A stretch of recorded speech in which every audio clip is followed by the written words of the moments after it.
नमस्कार दोस्तों, मैं संतोष पटेल स्वागत करता हूं आपके अपने यूट्यूब चैनल डिजिटल भंडार पर। यदि आप कंप्यूटर में कुछ नया सीखना चाहते हैं, कंप्यूटर में एक्सपर्ट बनना चाहते हैं, तो हमारे चैनल को सब्सक्राइब करें, बेल नोटिफिकेशन को ऑन करें, जिससे आपको हमारे हर वीडियो का नोटिफिकेशन समय पर प्राप्त होता रहे। आज की वीडियो में हम MS एक्सेल का एवरेज फंक्शन और एवरेज फंक्शन के सभी टाइप्स को सीखने वाले हैं। यदि आपको एक्सेल में किसी टेबल में, किसी वर्कशीट में एवरेज कैलकुलेट करना होता है तो वहां पर एवरेज फंक्शन का यूज किया जाता है। लेकिन एवरेज फंक्शन MS एक्सेल में 4 प्रकार से यूज किया जाता है। यह फंक्शन 4 टाइप का MS एक्सेल में अवेलेबल होता है। तो आज की वीडियो में हम एवरेज फंक्शन के चारों टाइप्स को विद प्रैक्टिकल एग्जाम्पल के सीखने वाले हैं। एवरेज क्या होता है? यदि आपके पास कुछ नंबर होते हैं, आपको सबसे पहले सभी नंबर को ऐड करना होता है, सम कैलकुलेट करना होता है। फिर आपका जो सम आता है उसको नंबर ऑफ वैल्यू से डिवाइड कर दिया जाता है। आपकी जितनी वैल्यू होती हैं उतने से सम को डिवाइड कर दिया जाता है, तो उसे हम एवरेज कहते हैं। एवरेज को हिंदी में औसत कहा जाता है। तो यदि आपको किसी टेबल पर, किसी वर्कशीट पर एवरेज कैलकुलेट करना है तो आप एक्सेल में एवरेज फंक्शन का यूज कर सकते हैं। यह फंक्शन 4 प्रकार से, 4 तरीके से एक्सेल में अवेलेबल होता है। हम चारों को 1 बाय 1 विद प्रैक्टिकल एग्जाम्पल के सीखने वाले हैं। तो चलिए शुरुआत करते हैं, देखते हैं पहला एवरेज फंक्शन क्या है। पहला एवरेज फंक्शन जो है वह एक सिंपल नॉर्मल एवरेज फंक्शन है। यह क्या करता है? यह फंक्शन दी गई रेंज का एवरेज मतलब औसत कैलकुलेट करता है। एवरेज फंक्शन लॉजिकल वैल्यू मतलब कि true and false, logical value का मतलब है ट्रू एंड फॉल्स, टेक्स्ट और एम्प्टी सेल को इग्नोर कर देता है। यदि आप किसी टेबल में, किसी वर्कशीट में एवरेज कैलकुलेट कर रहे हैं एवरेज फंक्शन से और आपके कुछ सेल में लॉजिकल वैल्यू रखी है true and false, text store है या आपके कुछ सेल एम्प्टी हैं, ब्लैंक हैं, तो जो एवरेज फंक्शन है यह उनको कैलकुलेट नहीं करता है, उनको काउंट नहीं करता है। यह केवल नंबर वाले सेल को ही काउंट करता है। जब हम इसको प्रैक्टिकली देखेंगे तो आपको यह और क्लियर हो जाएगा। इसका सिंटैक्स क्या होता है, इसको यूज करने का तरीका क्या होता है? आपको इक्वल के साथ एवरेज फंक्शन को टाइप करना है और ब्रैकेट में एक रेंज को देना होता है। तो यह सिंपल एवरेज फंक्शन है जो केवल नंबर वाले सेल को ही कैलकुलेट करता है, लॉजिकल वैल्यू, टेक्स्ट और एम्प्टी सेल को इग्नोर कर देता है। इस समस्या का समाधान हमें देता है average a function. Average a function, यह फंक्शन दी गई रेंज का एवरेज मतलब औसत तो कैलकुलेट करता है, but average a function text और लॉजिकल वैल्यू को भी कैलकुलेट करता है। आपके जिन सेल में नंबर हैं उनको कैलकुलेट करेगा, साथ ही साथ टेक्स्ट और लॉजिकल वैल्यू वाले सेल को भी यह काउंट करता है, कैलकुलेट करता है। यह केवल एम्प्टी सेल को इग्नोर कर देता है। मतलब आपकी वर्कशीट में, आपके टेबल में यदि कोई ब्लैंक सेल है, एम्प्टी सेल है, उसको बस यह इग्नोर करता है, बाकी सभी सेल को यह काउंट करता है, चाहे आपके सेल में टेक्स्ट हो, नंबर हो या लॉजिकल वैल्यू हो। तो इसका सिंटैक्स क्या होता है, यूज करने का तरीका क्या होता है? आपको इक्वल के साथ एवरेज ए फंक्शन को टाइप करना है और एक रेंज को देना होता है। यह एवरेज ए फंक्शन था, एवरेज फंक्शन का दूसरा टाइप। अब देखते हैं तीसरा टाइप क्या है। तीसरा टाइप होता है average if function. Average if function, average मतलब होता औसत, इफ मतलब है यदि। आप यदि एक कंडीशन के आधार पर, एक क्राइटेरिया के आधार पर कुछ वैल्यू का एवरेज कैलकुलेट करना चाहते हैं, औसत कैलकुलेट करना चाहते हैं, तो वहां पर एवरेज इफ फंक्शन का यूज किया जाता है। यह फंक्शन एक क्राइटेरिया मतलब कंडीशन के आधार पर एवरेज, औसत को कैलकुलेट करता है। इसको यूज करने का तरीका क्या है, सिंटैक्स क्या है? आपको इक्वल के साथ एवरेज इफ फंक्शन को देना है। यहां पर आपको एक रेंज देनी होती है। रेंज मतलब मल्टीपल सेल का एड्रेस। उस रेंज में से एक क्राइटेरिया सेट किया जाता है, कंडीशन सेट की जाती है और आपको जिस रेंज का एवरेज निकालना होता है उस रेंज को दिया जाता है। तो एवरेज इफ फंक्शन जो है वह एक क्राइटेरिया के आधार पर, एक कंडीशन के आधार पर दी गई रेंज का एवरेज कैलकुलेट करता है। एवरेज फंक्शन का चौथा टाइप और लास्ट टाइप होता है average ifs function. Average ifs function, average if function एक क्राइटेरिया, एक कंडीशन के आधार पर एवरेज निकालता है, जबकि average ifs function multiple criteria, multiple condition के आधार पर एवरेज को कैलकुलेट करता है। यदि आपको मल्टीपल कंडीशन के आधार पर कुछ वैल्यू का एवरेज कैलकुलेट करना है तो आप वहां पर एवरेज इफ्स फंक्शन का यूज कर सकते हैं। इसका सिंटेक्स क्या होता है, इक्वल एवरेज इफ्स फंक्शन को टाइप करेंगे, आपको जिस रेंज का एवरेज कैलकुलेट करना है वो रेंज सेट करेंगे, आपको एक पहली रेंज देनी होती है, उस पहली रेंज का एक क्राइटेरिया 1 दिया जाता है, आप दूसरी रेंज देंगे, क्राइटेरिया 2 देंगे, सेकंड क्राइटेरिया देंगे। इसी प्रकार से आप कितनी भी रेंज और कितने भी क्राइटेरिया इस एवरेज इफ्स फंक्शन में सेट कर सकते हैं। इसका सिंटेक्स ध्यान से समझिए। सबसे पहले आपको वो रेंज देनी है जिसका एवरेज निकालना है, फिर आपको रेंज 1 देनी है और रेंज 1 का एक क्राइटेरिया कंडीशन, रेंज 2 और रेंज 2 का क्राइटेरिया। तो अभी हमने एवरेज फंक्शन का इंट्रोडक्शन समझा, एवरेज फंक्शन के चारों टाइप्स को समझा, सभी एवरेज फंक्शन के सिंटेक्स को समझा। अब हम एक्सेल की वर्कशीट पर चलते हैं और सभी एवरेज फंक्शन को 1 बाय 1 प्रैक्टिकल एग्जाम्पल के थ्रू इंप्लीमेंट करके देखते हैं। तो यहां पर हमने एक्सेल की वर्कशीट में एवरेज फंक्शन को और एवरेज फंक्शन के सभी टाइप्स को इंप्लीमेंट करने के लिए, यूज करने के लिए एक सैंपल डेटाबेस तैयार किया है।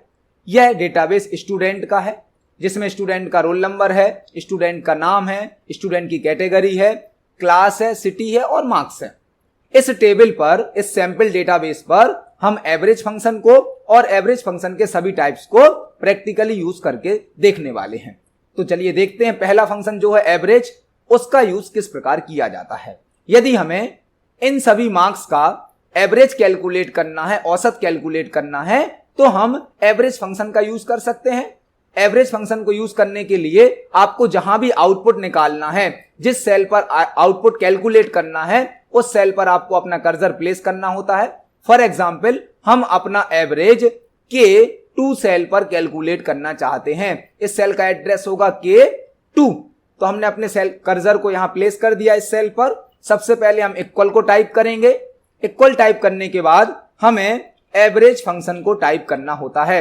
जैसे ही मैंने एवरेज टाइप किया, आप देख सकते हैं एक्सेल चारों प्रकार के एवरेज फंक्शन को शो करने लगता है। अभी हम पहला वाला एवरेज फंक्शन यूज करने वाले हैं, तो हमने एवरेज को टाइप किया, ब्रैकेट ओपन करेंगे। जैसे ही ब्रैकेट ओपन करते हैं, एक्सेल हिंट शो करने लगता है कि आपको यहां पर क्या देना है। आप एक एक नंबर को कामा के थ्रू टाइप कर सकते हैं, कामा के द्वारा टाइप कर सकते हैं, नंबर 1, नंबर 2, नंबर 3, बट इसमें काफी समय बर्बाद हो जाता है। तो आपको एक एक नंबर टाइप ना करके अपनी रेंज को सिलेक्ट कर देना है। आपकी जो भी रेंज है उसको सिलेक्ट करें। हमारे जो मार्क्स रखे हैं, जिनका हमें एवरेज कैलकुलेट करना है, वह रखे हुए हैं I3 सेल से लेकर I12 सेल तक। तो हमने अपनी रेंज को सिलेक्ट कर दिया, ब्रैकेट को क्लोज करेंगे और एंटर करेंगे। तो जो एवरेज फंक्शन है वह सभी मार्क्स का एवरेज मतलब औसत कैलकुलेट करके हमें दे देता है। इसने यह एवरेज किस प्रकार कैलकुलेट किया, सबसे पहले सारे मार्क्स का टोटल करेगा, फिर जितने भी मार्क्स हैं उतने से इसको भाग दे देगा टोटल को, तो आपके सामने एवरेज निकलकर आ जाता है। अभी हमने सिंपल एवरेज फंक्शन को देखा जो कि औसत निकाल कर देता है। बट यदि यहां पर हम किसी सेल को ब्लैंक कर देते हैं, डिलीट कर देते हैं, तो आप देखिए ब्लैंक सेल को काउंट नहीं करता है। हमारा आउटपुट बढ़ गया है, मतलब जो जो सेल खाली होंगे उनको यह काउंट नहीं करता है। अब इसका मतलब क्या होगा, अब यहां पर जो औसत निकाला जा रहा है वह कितने सेल का निकाला जा रहा है, 1, 2, 3, 4, 5, 6, 7। सबसे पहले ये 7 नंबर को जोड़ेगा, फिर जो सम आएगा उस सम में 7 से भाग देगा। अब 10 से भाग नहीं देगा। टोटल हमने सेल सिलेक्ट किए थे 10, बट एम्प्टी सेल कितने हैं इसमें, 3, तो ये एम्प्टी सेल को इग्नोर कर देता है। इसी प्रकार से यदि हम बीच में एक सेल में टेक्स्ट टाइप कर देते हैं तो यह टेक्स्ट को भी काउंट नहीं करता है। जो नॉर्मल एवरेज फंक्शन है वह टेक्स्ट वाले सेल को काउंट नहीं करता है।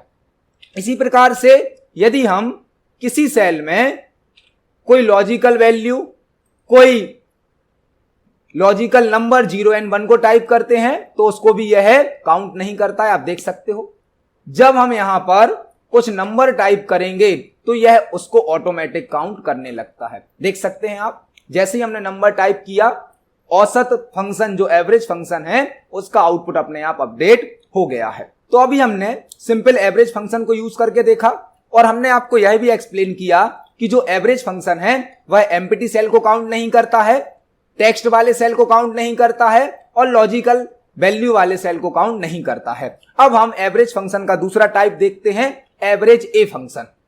हमें जहां पर भी एवरेज ए फंक्शन को यूज करना है वहां पर कर्सर को प्लेस करेंगे, इक्वल को टाइप करेंगे और हमारा जो फंक्शन है एवरेज ए, इसको हम टाइप करते हैं।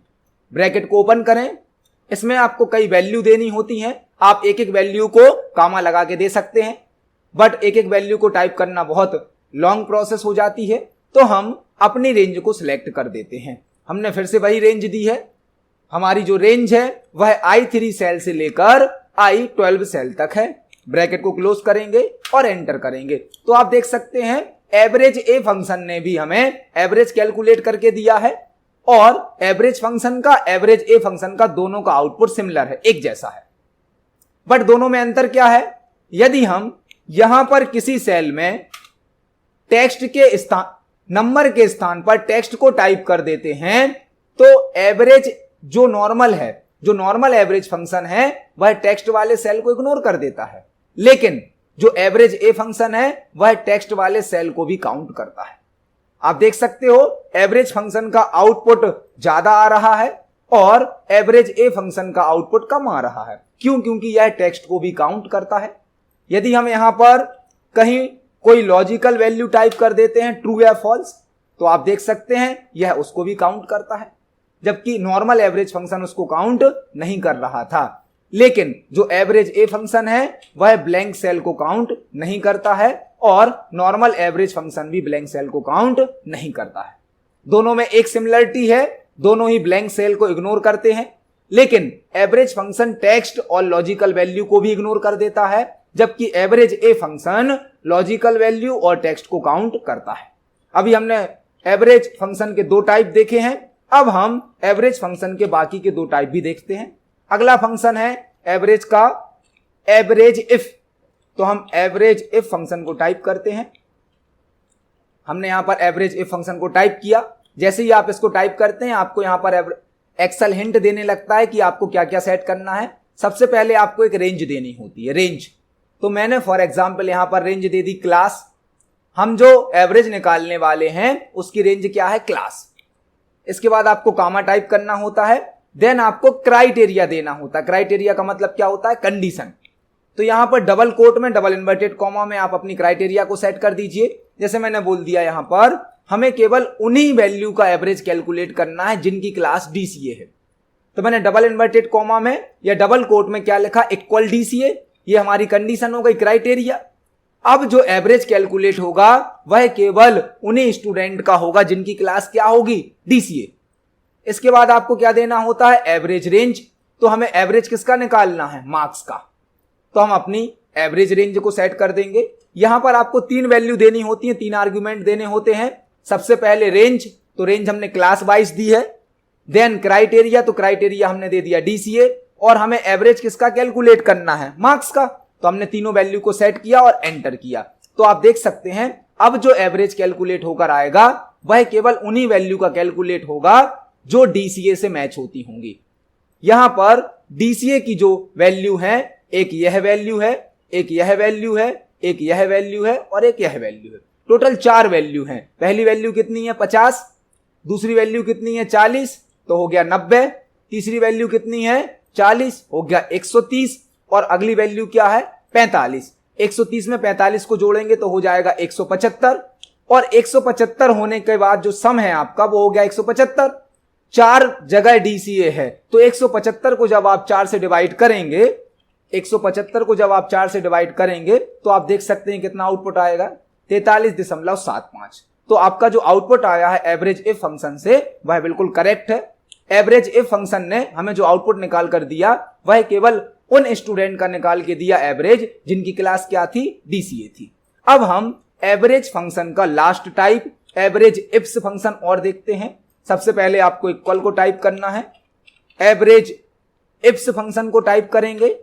यह फंक्शन मल्टीपल क्राइटेरिया पर काम करता है, मल्टीपल कंडीशन पर काम करता है। इसमें जो पहला आर्ग्यूमेंट होता है, पहली वैल्यू होती है, वो क्या होती है? Average range.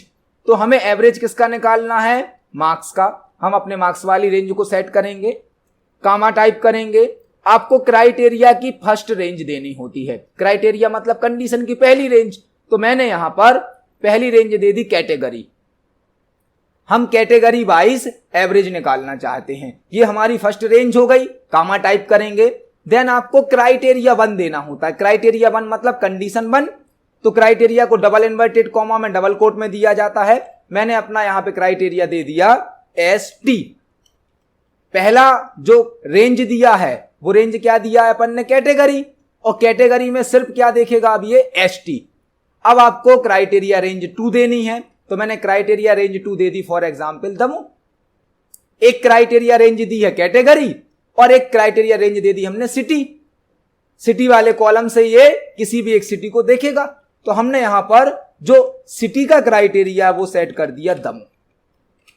अब हमारा जो एवरेज इफ्स फंक्शन है वह क्या काम कर रहा है इसको समझिए ध्यान से। सबसे पहले हमने एक रेंज दी है जिसका हमें एवरेज कैलकुलेट करना है, तो हमें मार्क्स का एवरेज कैलकुलेट करना है। यहां पर हमने फर्स्ट रेंज दी है क्राइटेरिया की, पहली रेंज क्या दी है कैटेगरी, और कैटेगरी में हमने कंडीशन क्या लगाई है, केवल उन स्टूडेंट का क्राइटेरिया निकालो, केवल उन स्टूडेंट का एवरेज कैलकुलेट करो जिनकी कैटेगरी क्या है ST। दूसरी क्राइटेरिया रेंज हमने क्या दी है सिटी, और सिटी में क्राइटेरिया क्या सेट किया है हमने दमू। तो अब केवल उन्हीं स्टूडेंट का एवरेज कैलकुलेट किया जाएगा जिनकी कैटेगरी ST होगी और जिनकी सिटी दमू होगी। जैसे ही आप एंटर करते हैं तो आप देख सकते हैं हमारा आउटपुट आया है 50। क्यों आया 50? क्योंकि आपकी टेबल में देखिए ST कैटेगरी के कौन कौन से स्टूडेंट हैं, एक स्टूडेंट है और दूसरा स्टूडेंट है। तो पहला क्राइटेरिया तो हमने कैटेगरी दी थी, दूसरा क्राइटेरिया हमने क्या दिया था सिटी में दमू। तो ये एक स्टूडेंट है जो ST कैटेगरी का है, दमू का, इसके मार्क्स कितने हैं 50, और दूसरा जो ST कैटेगरी का स्टूडेंट है उसकी सिटी क्या है सीधी है। तो ये तो हमारे क्राइटेरिया से मैच नहीं हो रहा। तो एक ही स्टूडेंट ऐसा है जिसकी कैटेगरी ST है और जिसकी सिटी दमू है। तो हमें यहां पर टोटल मार्क्स मिले 50, एक ही वैल्यू है। जब हम 50 को 1 से डिवाइड करेंगे तो आउटपुट कितना ही आएगा 50 ही आएगा। तो आप देख सकते हो average ifs function multiple criteria के आधार पर एवरेज को कैलकुलेट करता है। यहां पर हमने एवरेज फंक्शन के चारों टाइप को विद प्रैक्टिकल एग्जांपल के सीखा है, देखा है। आप सभी एवरेज फंक्शन को प्रैक्टिकली यूज करके देखिए। यदि कोई क्वेश्चन आता है, कोई डाउट आता है तो कमेंट सेक्शन में जरूर पूछिए। वीडियो पसंद आती है तो वीडियो को लाइक करें, ज्यादा से ज्यादा शेयर करें। मिलते हैं अगली वीडियो में, धन्यवाद।